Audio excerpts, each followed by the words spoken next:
change people's behavior towards the environment, and thus, this with concrete action examples such as restoring 4,000 hectares in Zambales, and then to expand to 10 million hectares with his lifetime, one-third of the country.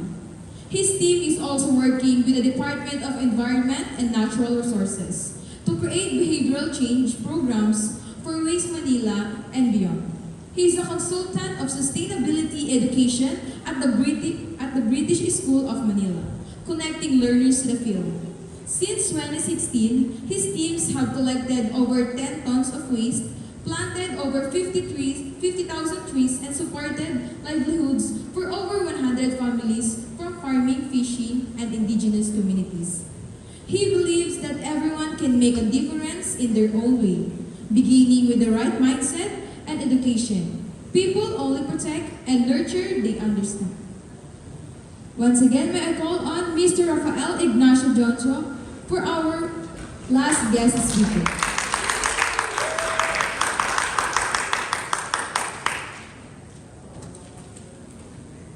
Thank you. Ay, magandang hapon sa inyong lahat. Just testing. There we go. So, marami akong hinanda para sa inyong mga litratong videos. Just so that you can learn something. I just want to ask, sino dito gustong yumaman pag graduate? Taas kamay. Oh, wow! Gising na kayong lahat. Okay, thank you. So, what if you could get rich, but you could also make your environment rich? Doesn't that sound good? And that's exactly what we're trying to prove with ecotourism and agroforestry. So this is what we do.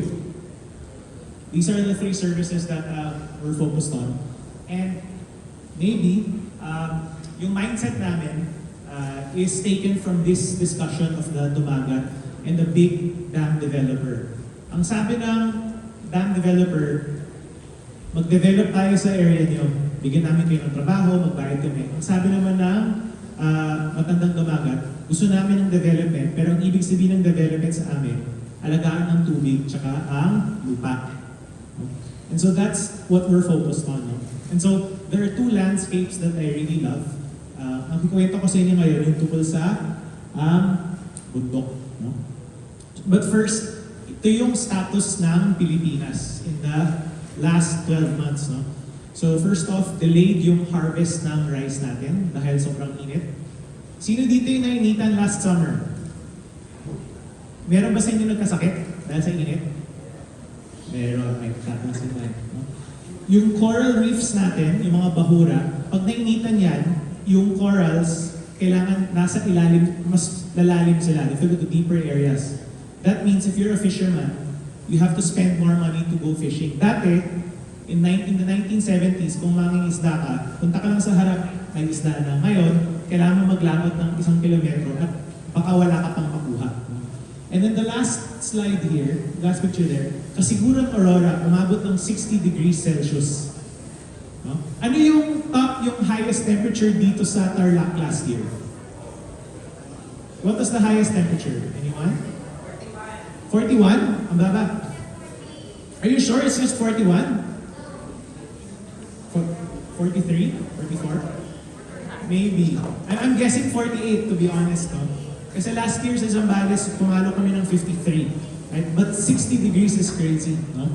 And so, it's important na maintindihan natin kung paano siya nangyayari. No? Because that same heat is also causing a lot of storms. Yung 4 na bagyo last year, no, that was featured on CNN. No? And very quickly, this is how it happens. No?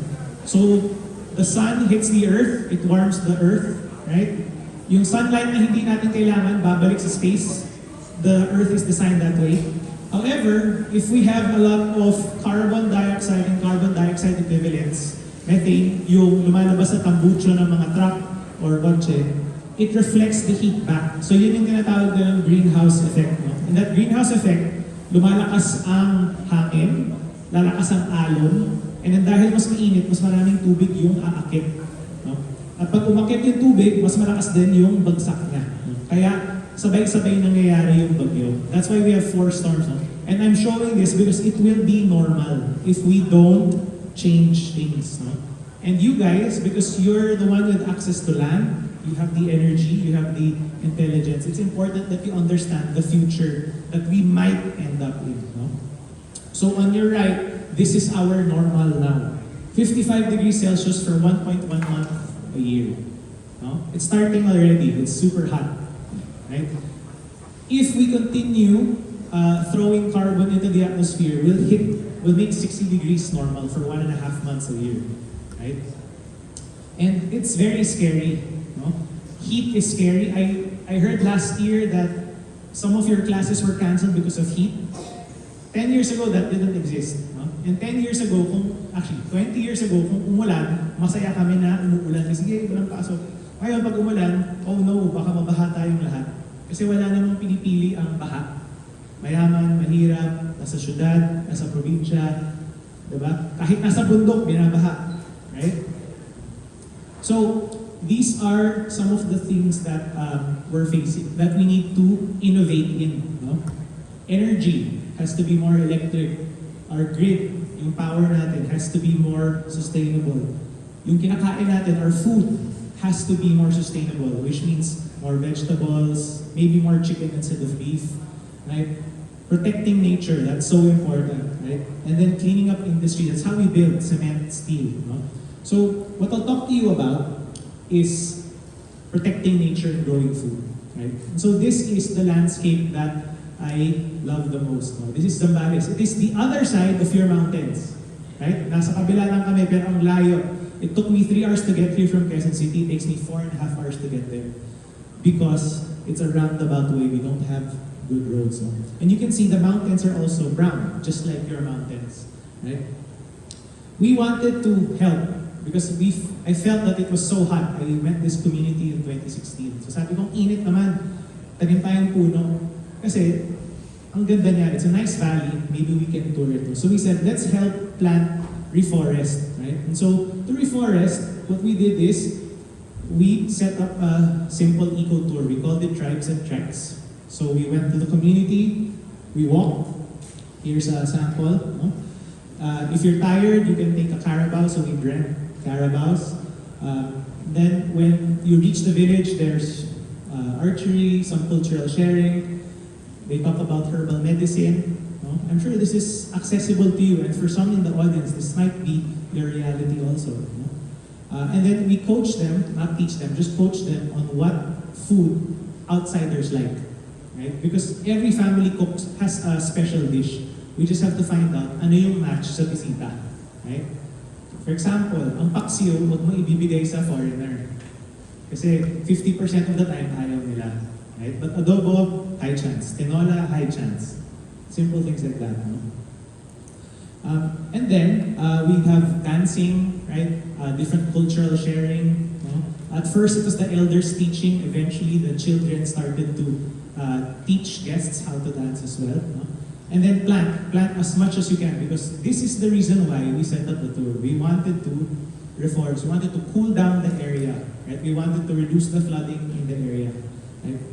And on our first successful tour, our first tour palpak, because when we got to the community, Chieftain said, oh yes, kami bahala, we'll take care of your guests. We bring 10 guests there, no food. That's it just. Sabi ko kay Chieftain, ba't walang pagkain? Why is there no food? And he goes, sir, sorry.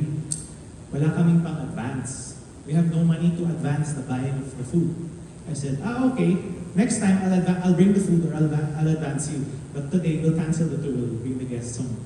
So we had to tell the guests, sorry, miscommunication, no food, no? I went back, but we tried again. And on our second try, we brought 20 people. And when we brought the 20 people, we had the food ready. Everything went really well. And after that first tour, we were supposed to pay Chieftain about 3,000 pesos. It's not a lot. No? That was the start in 2016. Today, they can earn as much as 30,000 in one trip. But back then, we were starting 3,000. No? For perspective, in this sitio, it takes them 1.5 months to 2 months to earn 3,000 pesos. So that money is hard earned. No? But in tourism, it's fast. That's the power of tourism. That's why Poblacion, La Union, Palawan, Siargao, it's gentrifying because tourism is quick money. But if you're not careful, it can also destroy. Baguio, being one of the sites. No? So, Chieftain says, huwag mo na ako bayaran, don't pay me. Which shocked me because I thought, I worked so hard to market this, to bring guests. I walked the 10 kilometers to your village and back under the heat of the sun. And then you don't want to accept the money? Chieftain, ba't ayaw mo ng pera? Why don't you want to take it? And then he said something I'll never forget. He said, Sir, kung bigyan mo ako ng pera, baka magastos ko sa load, sa 3-in-1 na kape, o sa sigarilyo. Hindi yan papakinabangan ng community ko ng matagal. If you give me money, I might spend it on cell phone credits, cigarettes, or coffee. That's not sustainable for my community. So I scratch my head and say, Chieftain, ano ba gusto mo? What do you want? And he says, tignan mo tong lupain ninuro namin. Look at our ancestral land. Napakalaki, pero nakatiwangwang. It's huge, but it's empty. Kung seryoso ka, tutulong sa amin, pagbalik mo, magdala ka ng buto at bighi. Kasi yun, itatanim namin. At kahit nakawin, na magnanakaw, itatanim yan. Makikinabang ang kabataan sa sityo namin. If you're serious about wanting to help us, bring us seeds. Because seeds we will plant, and even if someone steals the seeds, the thief will plant the seeds, and our children and youth will benefit. And so here I was, I finished management, I studied in the city, I was being taught sustainability, I was being taught regeneration by someone who had not finished grade school, right? And it was very humbling, but also very eye-opening. Amazing that he could look into the future. No? And that's the mindset that we still bring today. No? So what did we do? The first thing we did is we started picking up seeds from the forest. We don't have money, we're a startup. So instead of buying seedlings, because if you buy the seedling, ang bigat niya, that it's heavy, you have to truck it. When you rent a truck, that's a lot of money. So we said, let's just pick up seeds in the village, in UP Diliman, in Ateneo, in the city, and then let's plant it, put it in their bag. Because my bag can bring 1,000 seeds, easy. So this is what happened. We started planting 2016, 2017, we started putting them up there, the mountain on your left. 2021, you can see it's starting to get greener. 2023, this is what it looked like already, 50,000 trees. And then this is the entire domain.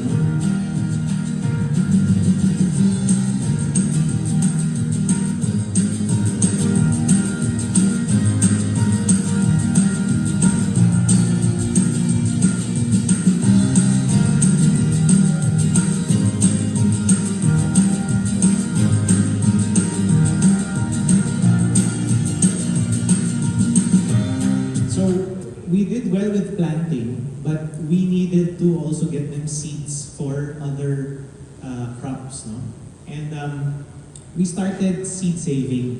Backstory, I went to the Department of Agriculture Secretary. Then it was Secretary Manny Piñol. So I go to him, Sir, good afternoon. I told him what I do, I work with the ITAS. Can we have seeds, sir? 3,000, 4,000 hectares. And sabi niya, sige, I'll give you seeds. Go to my regional office, write them a letter, and we'll give you seeds. So we go to the office, and when we get there, they say, yes, we'll give you seeds, but there's a 9-month wait list. It's like, 9 months, right? Can a farmer wait 9 months? No, right? So we thought, you know what? We have seeds at home. It's not a lot, but we have. Di naman marami, di ba? But every day, I'm eating something with seeds. Pwedeng kamatis, pwedeng mangga, right? They might be eating guyabano, right? They might be eating jackfruit, langka. No? There are seeds, no? So we started getting people to make shakes and sometimes cocktails so that we could save the seeds, no? So these are samples of it. Of course, we'd also pick up seeds or go to the wet market to ask for the trash, the seeds, no? And we save it, we have papaya, calamansi, right? And then we have fun drinking. And so with the seeds, we started to plant. No? And by the way, remember the story earlier of Chieftain saying no to the 3,000 pesos?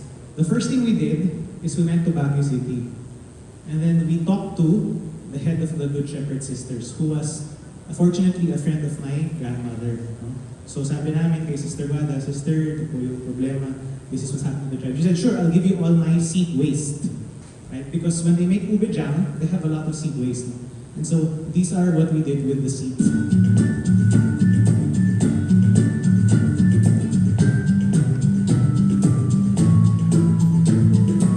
So in 6 months, the ube grows very quickly. Ube doesn't grow in the mountain, it grows lowland. And then we trained them how to make ube chips, Filipino style, a little sweet. And then the other seeds we picked up in the forest, we got different guests to do the potting, and then we get the benefit we need to plant. In just a year, trees started to grow very rapidly, and then we started to measure things. 13 degrees Celsius cooler in our area versus outside. No? And then with trees come flowers, with flowers come insects like bees, and with bees comes products that they can earn from, which is honey. So we're still selling this until today. And then in other areas where they had water and had forest, but empty land, we said, let's do agroforestry. So this is where we use the seeds we saved, the online inspection, right? And then now they have papaya, they have calamansi farm. And we also wanted to use bamboo. So on my birthday, a few years ago, I forced all my friends to plant bamboo. And by the end of COVID, they're already using the bamboo for different products. Bamboo paroles, bamboo cups, bamboo spoon fork. They're very creative. And then my favorite kasoy, I shared it with some of you. The Philippines imports more than half of its cashew from China, Vietnam, and India. But we can grow it here. In Zambales, in Tarlac, obviously, Bataan. The soil is great for it. Cashew likes sandy soil. Right? We have 30,000 cashew right now. Right? It belongs to the community. They're going to sell it. So this is the progression of cashews, very fast, and it's a plant and forget kind of crop in this weather. Right? That's why we picked it. Also because we didn't want to go the route of bananas or tomatoes because the shelf life is 7 days, 14 days. Cashew, if you store it properly, you can store this for 1 year. The raw nut, no? It's possible. And so we didn't want to be at the mercy of traders or other buyers. No? And then, of course, we also work with them to cook it themselves so that they can sell direct. No? So, one of the major things we learned though is the importance of water because water is very scarce in Zambales. We have 10% of the rainfall of Bukidnon in Mindanao, in Zambales. 10% only of Mindanao rain. That's how little the rain we have is now. And if you look at parts of Cordillera or Ifugao, this is Ifugao, they've left trees on the top of the mountain and so there's water always for the lower areas. But that's not common in Central Luzon. In Central Luzon, buong bundok talbo, everything, right? And so we need to start thinking of what is the water budget of our town. If you want to be successful farmers, the game changer is free water, right? And with free water, you can grow a lot of things, no? Here are some things that you might want to grow, right? And these numbers are low because you can really earn a lot more once they mature. Cashew, you can earn from coffee. 100,000 is a low number. You can definitely increase that if you process it yourself. No? And it's also a agroforest crop. It likes partial shade. No? Tea is also a big opportunity. We're now processing bamboo leaf tea as well. No? And we're roasting it like the Japanese roast matcha. Soon I'll send the sample here so you guys can try it out. No? Coffee as well. No? Cacao, another thing that you can grow. No? And so, if you have a mountain, you have to remember, if there are trees on top, then there's water below, right? No trees on top, no water. Then, as a farmer, you have to spend extra money. And do you know how much rice farmers spend per kilo of rice when they have to self-irrigate? Does anyone know? Right? I was on the way home from Aurora Province and I stopped by Nueva Ecija. There's a gas station that's very, very cheap. It's 10 pesos per liter cheaper than NLEX or SLEX. No? So I stop over, lining up, in front of me is a tractor, farmer. And I say, Kuya, ba't ang dami mong tangke? Why do you have so many tanks? And he goes, I'm buying gasoline kasi meron akong gas-powered pump sa farm ko. Kinukuha namin yung tubig 200, 300 feet below the ground. So he's pumping water from 200, 300 feet from the ground, but he's using gasoline to do it. The cost is 8 to 9 pesos per kilo extra. Right? So if you had free water, maybe our rice would be 10 pesos cheaper. It's possible. No? There are very few towns in the Philippines that still have free, mindful water, right? Kalinga being one of them. I know parts of Ifugao have it. It's not the whole province, but there are some, right? So anyway, with that water, you can empower communities to create a lot of things and grow a lot of things really. So here's Chieftain Ereze talking about his dream. Hi guys, my name is Ralph. Sorry, wrong video. Never mind. Now I want to share with you one of the challenges we have, which is wildfire. Right? I know that recently there was a wildfire either in John Hay or in Country Club, tama ba yun? Right? And here, I'm sure you have wildfire also. You can see it at night. Right? We got to planting 110,000 trees, and then 22,000 burned within 1 year, very quickly.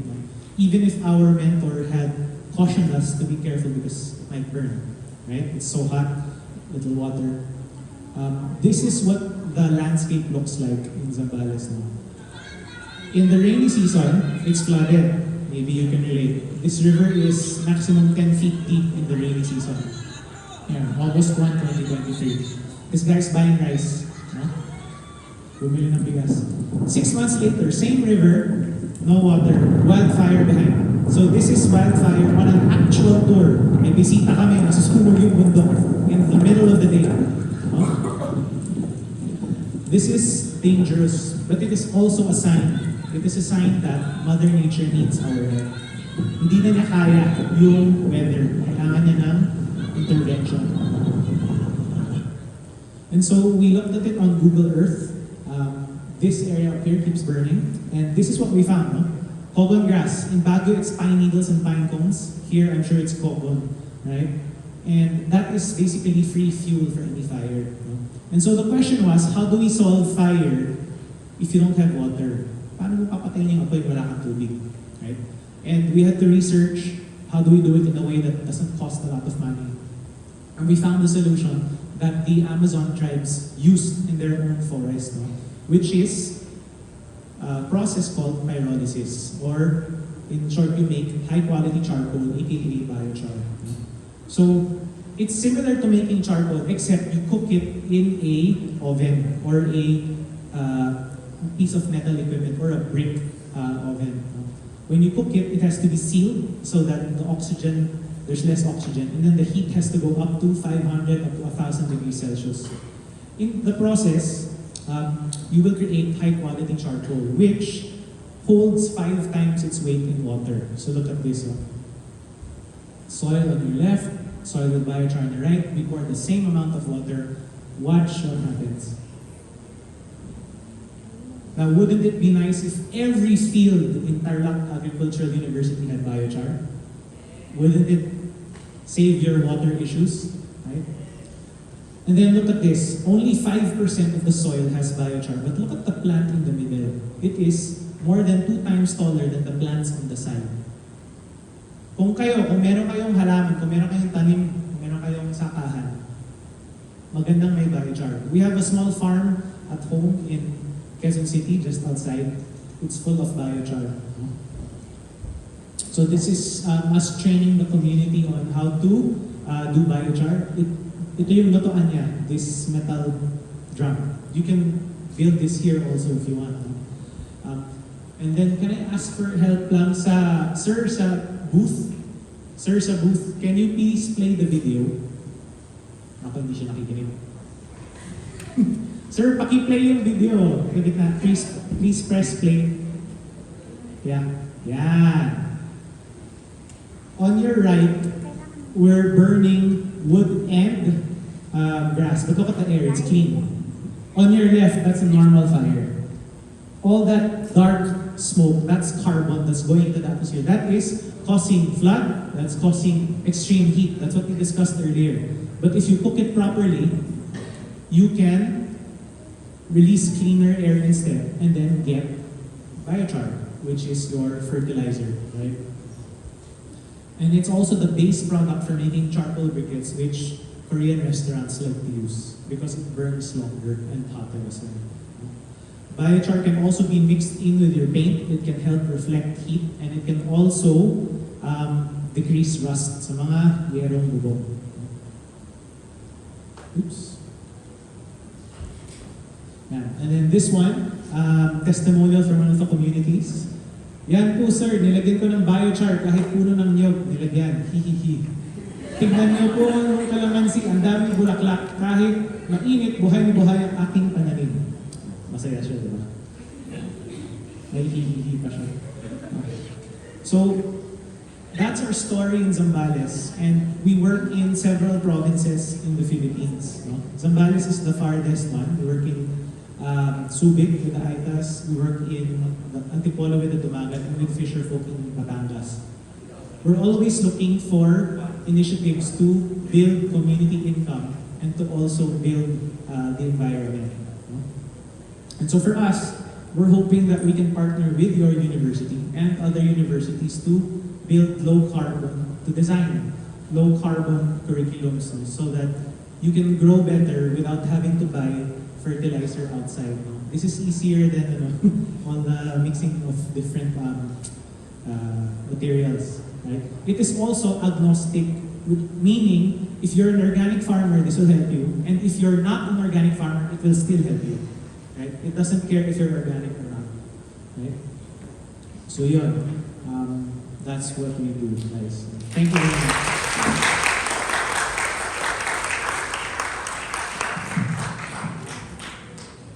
Let us now open the floor for questions for our resource speaker.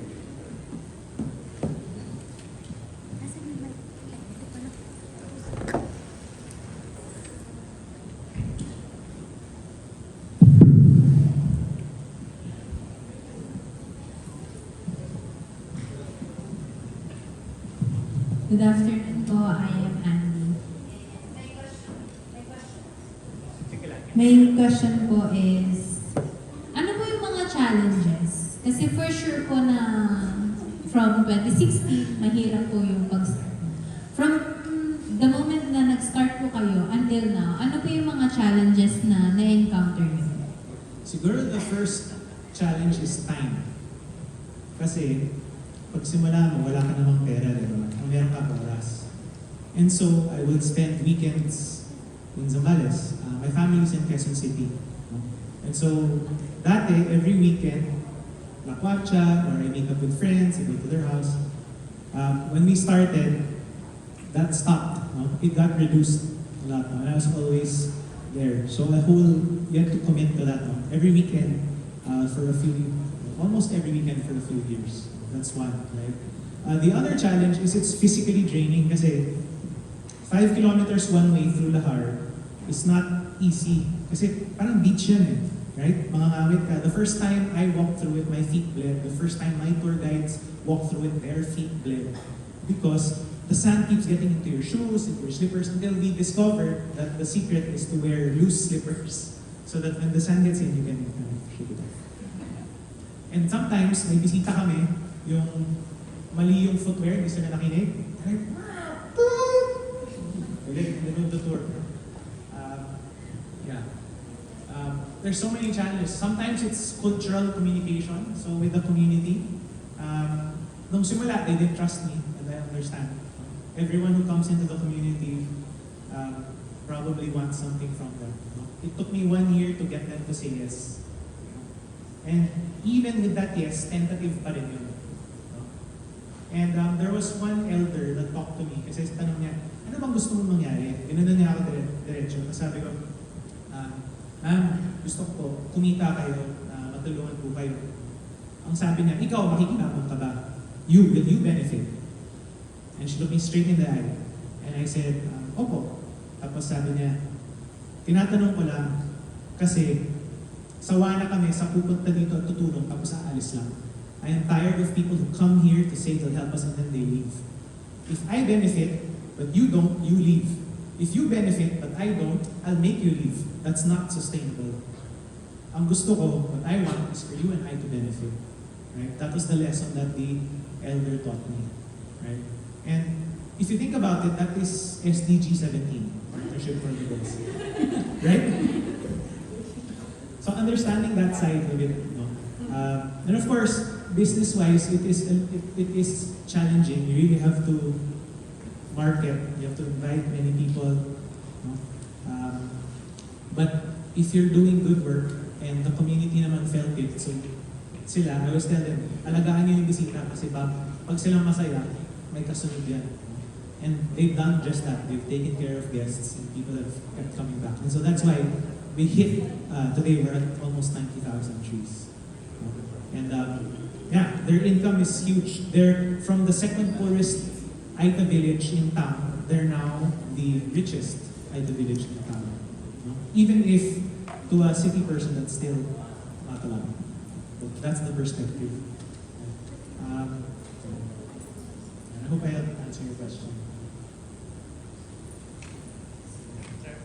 Yes. Hello po, good afternoon. With the SDG deadlines approaching, which is in 2030, correct me if I'm wrong, do you think there's enough time for us to achieve these goals, especially in the context of the Philippines? I think in the context of the Philippines, our goal is not the same, it's not exactly the same as the others. No? I'll give you a little context. So, I had the chance to meet the Secretary of the Environment over dinner. And ang kasama ko yung, I was with her in-laws, her family, were my friends. So I said, so we just asked, what's our status in the Philippines? And her perspective was that we're making a lot of headway in terms of renewable energy, but it's not fast enough. At least based on the input of all the billionaires in the country who are into renewable energy. So that's Ayala, it's probably Aboitiz, but that's them. Because they're looking at it as a business. So if their business grows, they think the solar business grows and it'll get better. But in reality, what matters most is what each of you are going to do after this. Kasi ngayon, naintindihan nyo, sana alagaan nyo, sana may gawin kayo. And we'll give you a copy of the slides if you want more information. Right? So it's possible for us to make large reductions, right? Especially this year, because this year there's a lot of funding coming in from different countries pushing for us to transition. So, halimbawa, sa bahay niyo, gusto niyo mag-solar, marami nang magpapautang. Right? In that sense. So, dati hindi. Right? But farming practices remain one of the hardest to change from manual to technological, right? And now from high standard to lower carbon in that sense.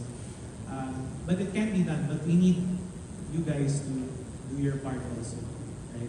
So what I've presented to you are different things that anyone can do, right? And let me summarize. One is, kaya mo bang magluto ng damo sa kaldero? Yes, di ba?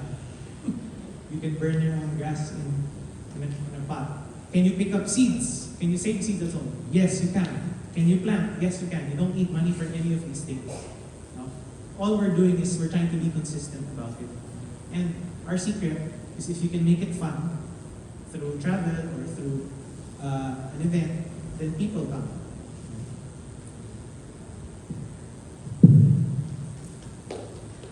Hello po, good afternoon, sir. Perhaps this would be correlating to the question of Miss Andy and Miss Shara. Now, it's truly admirable po that all of the milestones of Mad Travel and with you, part of the team, is very admirable. And your advocate for the climate action is also admirable. Now, the thing is, I want to ask, what is, aside from what I've said, what is your driving force to continually push this kind of initiatives, activities, and such? Driving force, no? Mahilig ka ba mag-hiking? Content. Mahilig ka ba sa beach? Yes. That's one of my driving forces. The other driving force is, syempre, I want what's good for my family. And what's good for my family is good weather. Our future is bad weather. Right? And third, and this came out gradually, the people in my story are friends. They're not people I just talk to business. Sometimes I'll call them. Sometimes we text or we'll messenger. Like, kaibigan yan eh. So, alagaan mo rin, diba? Tutulungan mo. And in many ways, they've also helped us. I remember one time, we walked into the village and then there was a sudden rain, really heavy rain. And the river went from knee-deep to overhead in 2 hours. And it was funny because all my guests were about my height, and then the tour guides were about this height. And the tour guides helped the guests cross the river. Yung iba nga, umiiyak pa. Bisita, no? Super funny. But there's a strength of spirit that exists in many Filipino communities. I think what my mentor taught me is that in the Philippines, you will find that many communities are easy to talk, reasonable, collaborative, but only if you are willing to lead. You have to be ready also, right, to do your part. If it's bad leadership, syempre they won't like that. And that's what we see, no? If you don't care, hindi mo talaga sila alagaan, they'll feel that. So, yun, those are my 3 driving forces. Hello po, good afternoon. Ako po si Nelo Taran, BS40 student. Ang tanong ko po is, paano niyo po ma-encourage ang mga other indigenous people para gawin po yung practices niyo na sustainable din po? I think, una, sa pag-ikot ko sa bansa, kasi I've gotten to talk to Mindanao tribes, communities in different, from north to south, no? And what I find is, more often than not, the elders in the community have generally sustainable practices. I would say na madalas kulang din sila sa latest science, but that's okay. Right? Like if I go to a community and say, alam niyo ba yung biochar? Alam ang hindi nila lang. But they're probably doing some form of it already. Right? We just have to add a little more to close the loop and increase the sustainability. So to convince people, which is what you're asking, diba? How do they become more sustainable? Siguro yung 2 things. One is, you can only convince people if you have proof. And proof is, seeing is believing. Do you know the saying, monkey see, monkey do? It's an American saying, I think. Pag nakita, totoo. Right? Which is also in the Bible. Right? Once they saw Jesus, then they believed that He came back to them. So we always need examples. And so we do it at home, we do it in one community's farm before we spread it out. Second, ang tao makikinig lang sa kaibigan. Right? So the relationship is very important. Pag feel mo hindi ka niya kaibigan, ba't ka makikinig? Why would you listen to someone who is not your friend, who doesn't have your best interest? Right? That is, I think, the reality. So in our climate struggle, it is systems thinking science, but it is also an emotional decision, a lot of empathy as well. Yun yung context to do. And so you'll have to know the science, but you also have to bring authenticity na totoong kaibigan ka to the table if you want to convince farmers. And we're trying, right? And that's why I'm also here, because we're looking for universities that will become hubs for regenerative agroforestry. And clearly, whoever does this right, yayaman. Kasi kita nyo naman our productivity, di ba? Gusto nyo bang yung pera natin pupunta sa China o sa atin na lang? Obviously, sa atin na lang, di ba? So, that is that simple. But you have to work with people you trust. So invest in the relationship. I think the group earlier mentioned that na hindi basta-basta lang. Diba? Kausapin mo muna, kilala. Magandang hapon po, Sir Graf. na-amaze lang po ako dun sa ano. By the way, thank you po sa napaka-inspiring ninyong talk about sa mga initiative po ninyo. No? I was just amazed with how you ano ba tawag ito? How you made it happen, yung pag-restore ng forest. Kasi hindi ko po alam kung pareho ng practice ang mga indigenous people natin sa Zambales at sa mga indigenous people sa iba't ibang panig ng Pilipinas. But ang tiyak, marami sa mga IP communities ay engaged sa shifting cultivation. At hindi ko po maiwasan na magtaka kung paano ninyo ginawa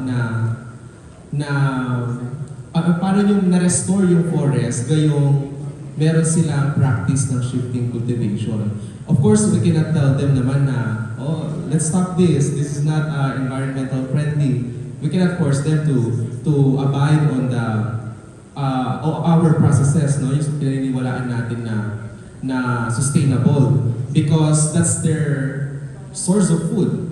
That's their for survival. So yun po sir, ang tanong ko ay paano po ninyo na-restore with your initiative yung forest habang iginagalang yung kanilang karapatan at kakayahan na i-cultivate yung kanilang lupa. Salamat po. Thank you. That's a good question. I'll start with saying that 2 months ago, that the flood video you saw earlier was the biggest flood in their history. And the river, instead of swelling 20 meters on either side, swelled 40 meters on either side. And it destroyed 90% of their rice fields. Permanently, because it's now full of flour. And so, 2 months ago, I got a message from the chieftain, the guy who I was talking about earlier. He said, "Sir, nagsusunog ng puno yung dalawang pamilya, nag-uuling sila, they're cutting the trees that we planted." And I said, "Why?" And he said, "Sir, they are clearing it to plant rice." But I understood the context. So 2 of the 57 families did that. Why did the other 55 not do it? 1, the same information I shared with you, I shared with them. And the older generation gets it. Not all of them, but most of them do. And then 2, I gave them, we commit to you. 1, you will earn through ecotourism, planting trees, right? So there's outside reinforcement. 2, what we're planting, 70% native trees, 30% is agroforestry, so kita ka. So now they're earning from cashew. And I told them, guys, it's just going to get bigger every year. Just take care of your trees. Pag-aagawan yung kasi. Because we did our market study also. We studied na Zambales has deficit in cashew. So we emailed DTI, and the DTI responded saying, "Oh, we have cashew processors here, talk to them." I talked to the cashew processors. One of them has no supply, she's looking. So we just have to connect. So what we're trying to build is a positive feedback loop or a green economy where you are incentivized to grow nature through ecotourism, through water, and then now through agroforestry crops. Honey then pala is part of their income. So it's a mixed bag, diba? And that is supposed to replace mining, charcoal, lumber, which are the first industries of the Philippines that created millionaires and billionaires. So underneath all of it, you have to understand, kailangan kumita din sila in a dignified manner. So you're absolutely right. Diba? So how do we do that? We have to look at the economy and understand what we do. So if you're looking at a place here in Tarlac, the first thing I would do is I'd go to the public market and I'll ask, "Saan galing kalamansi? Saan galing kamatis? Where is everything from? What is always out of stock?" Those are the first things to plant.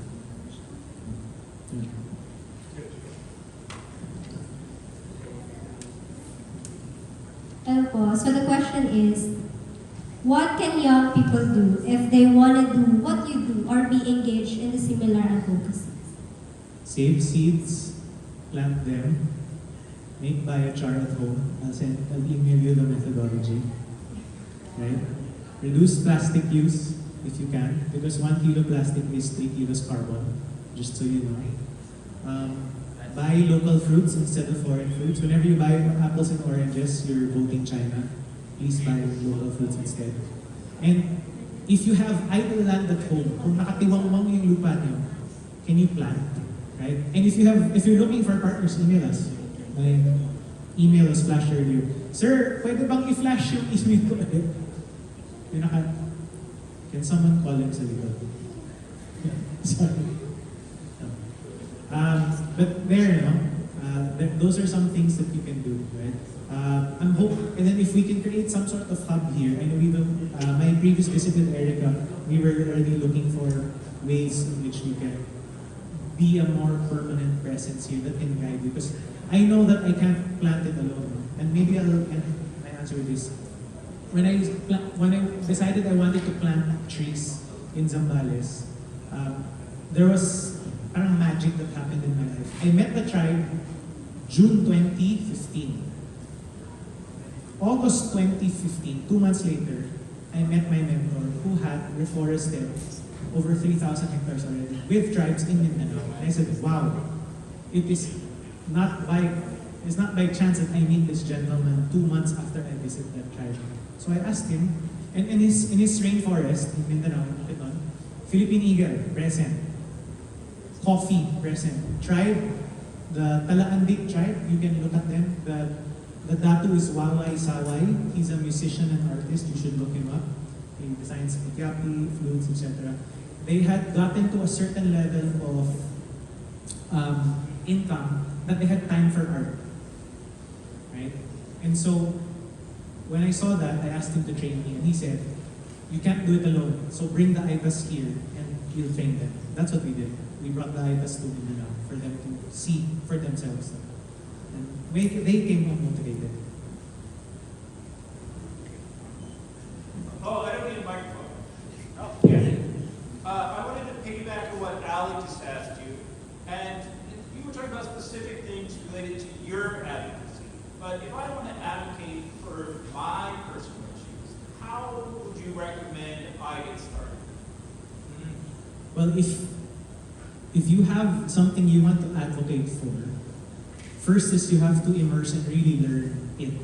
You have to put in the work to understand it, right? It's not as simple as I want to plant trees and that's it. I thought it was like that before, but I would get questions. What trees are you planting? Why are you planting with the soil? So in the process, I had to really research and I'm continuously learning. So whatever your advocacy is, health, mental health, environment, anti-violence, you have to understand the context on the ground. So you have to research and then you have to immerse. Because what you research is not always what you find on the ground. Right? And for us, we encountered a lot of people saying, oh, why are you working with the Aitas? It's not going to work. Here we are now. So you have to go there. Second is, you need to put effort into communicating. So I'm not an artist, but we can post, I can write, edit some videos, send a few emails. You have to invite people to your cause. And if you can make it fun, that's powerful.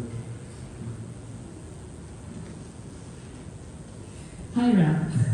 Hi, ma'am. Question lang na, because Mad Travel is so multifaceted. You've shown so many aspects of what you do.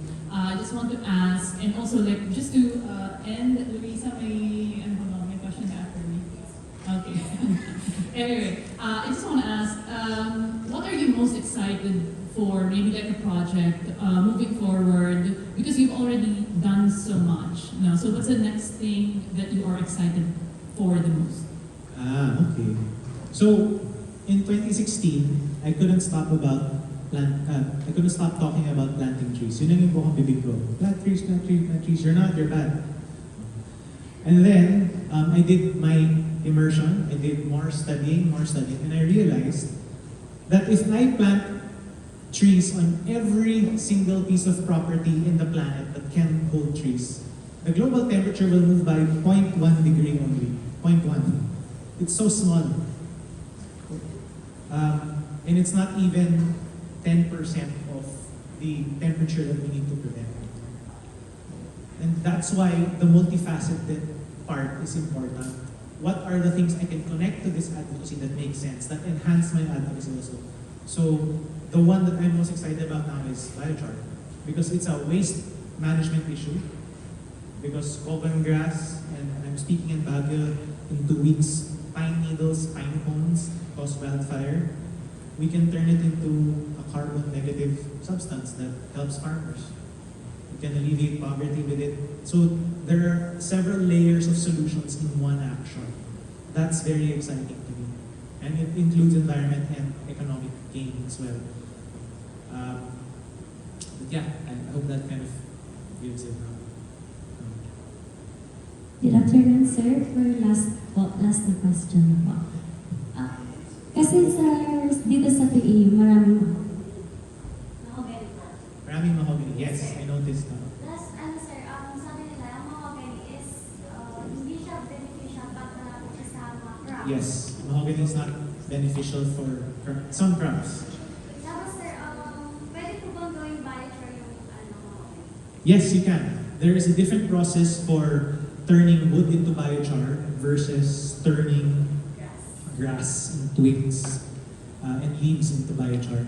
Right? It takes a little longer for the wood, and you need to get it hotter. That said, just because there's mahogany here doesn't mean that we have to cut it down. Because a tree is a tree, and right now, if it's there, my suggestion is just keep it there, but just plant something different when you're planting in the future. Something that is more compatible with crops. If you are already full, you have no more planting area, then maybe you can shift mahogany. And I'll give an example. In La Mesa Eco Park in Metro Manila, their area is already full. The available area is full already. All they're doing now is enhancement, meaning the main trees are there, the Nara, the Kupang, the Palosapis, the Lawa, and then they're just putting trees that have flowers. They're putting small fruiting trees inside. And wherever there's exotics, they're chopping, replacing. But they're full. It's very lush already. So there's permanent water stream presence already. But that's not the case here. Right? So you have to take it in with a grain of salt. And just because someone planted it before doesn't make that bad. At the time, we didn't know. Right? And so now we have the opportunity to take better steps. Thank you, sir. Thank you. Thank you very much, Mr. Rafael Ignacio Dionisio. To express our deepest gratitude for Mr. Rafael Ignacio Dionisio's inspiring words and guidance, we would like to present a token of appreciation.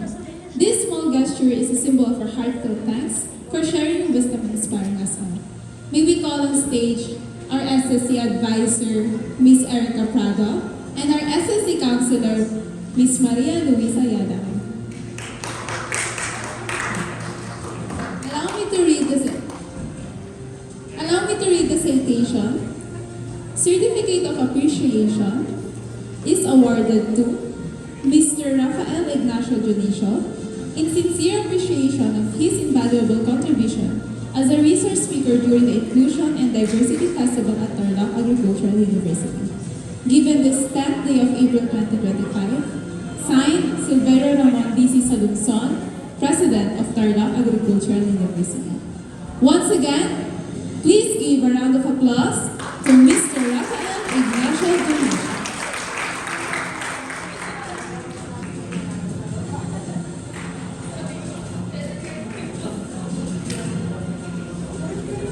And with that, we conclude our first day of the TAU Inclusion and Diversity Festival 2025 at Include, Inspire, the Power of Youth in Diversity and Service.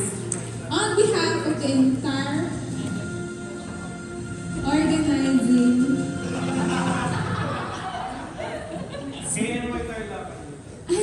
may we all acknowledge the presence of Kaya Natin Tarlac, Mr. Angelo Mayari, and Mr.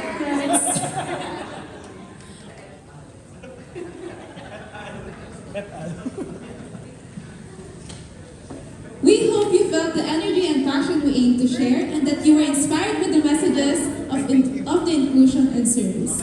But the celebration doesn't end here. Tomorrow, we have an even more exciting lineup planned for you. Get ready for for the Pride March, the Community Art Fair, the Lip Sync Battle and Advocacy Speech Competition, the IP Skills Demonstration, and the thrilling Amazing Race for Inclusion. We've poured our hearts into creating a memorable experience. Thank you and have a wonderful afternoon. May we request every student, bago po tayo umalis, na magdala po ng isang monoblock sa CEC for tomorrow's event. Patulong na lang po, bayan niyo po. Okay. Once again, students po, bago po umalis, yung mga students po na umaalis, may we request everyone to bring one chair, one monoblock chair, doon po sa CEC. Madadaanan nyo rin naman po yun. Thank you po. May we all acknowledge the presence of our SSC President, Jedro Jimenez, and the College of Veterinary Medicine, Mr. CBM 2025, Alfred Soriano. Dito po yung monoblocks, guys. Nasa baba po. Please, pakisuyo na lang po. Thank you. I hope you guys had fun. Thank you for our sponsor, Sogo, Chicken Stomach, PAU Bulaluhan. Ang kakanta daw si ano? Pwede daw mag-concert? One monoblock per student po. Sa CEC po siya ilalagay. Thank you po. Kung sino yung interesado matuto about biochar.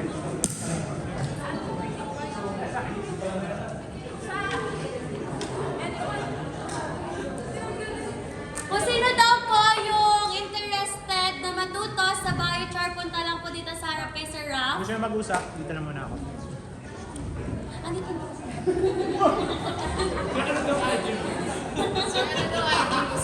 Ito.